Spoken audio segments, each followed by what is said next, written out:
Being a lawyer, நம்முடைய கழகத்தின் சார்பாக அனைத்து வழக்குகளிலும் நம்முடைய உயர் நீதிமன்றத்தில் பங்கேற்கிற வழக்கறிஞர் என்ற அடிப்படையில் சொல்லுகிறேன். போலீஸ் கோடுன்னு ஒன்னு இருக்கு. Police rule to handling the gun section 703 703வது சட்ட பிரிவின் படி துப்பாக்கியை எப்படி பயன்படுத்தணும்னு சட்டம் சொல்லுது. முதல்ல மைக்ல சொல்லணும், இது சட்டவிரோதமாக கூடியிருக்கிறீர்கள், உங்கள் மீது நாங்கள் துப்பாக்கி சூடு நடத்த போகிறோம் அனௌன்ஸ் பண்ணணும். அனௌன்ஸ் பண்ணானா பண்ணல.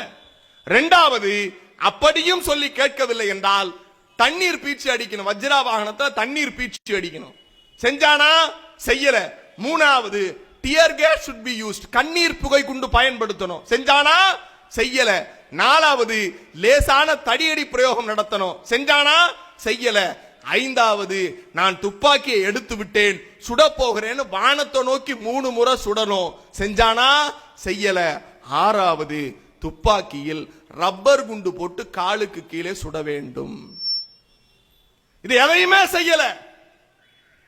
கலெக்டர் விடுங்க, எஸ்பி விடுங்க, they are all official slaves. அவன் யார் முதலமைச்சரா உட்கார்ந்தாலும் அதுக்கு தகுந்த மாதிரி ஆடுவான். இந்த நாட்டின் முதலமைச்சர் நீதானே, போலீஸ் மந்திரி நீதானே. சட்டமன்றத்தில் எங்கள் அண்ணன்மார்கள் எழுப்பிய கேள்விக்கு என்ன பதில் சொன்னான் தெரியுமா? ஐயோ, துப்பாக்கி சூடு நடந்ததே தெரியாது, 15 நிமிஷம் கழிச்சு தான் டிவியில பார்த்து தெரிஞ்சுக்கிட்டேன்னு சொல்ற மூதேவி. என்ன மைத்துக்கு நீ போலீஸ் மந்திரி, இந்த நாட்டுடைய முதலமைச்சர்?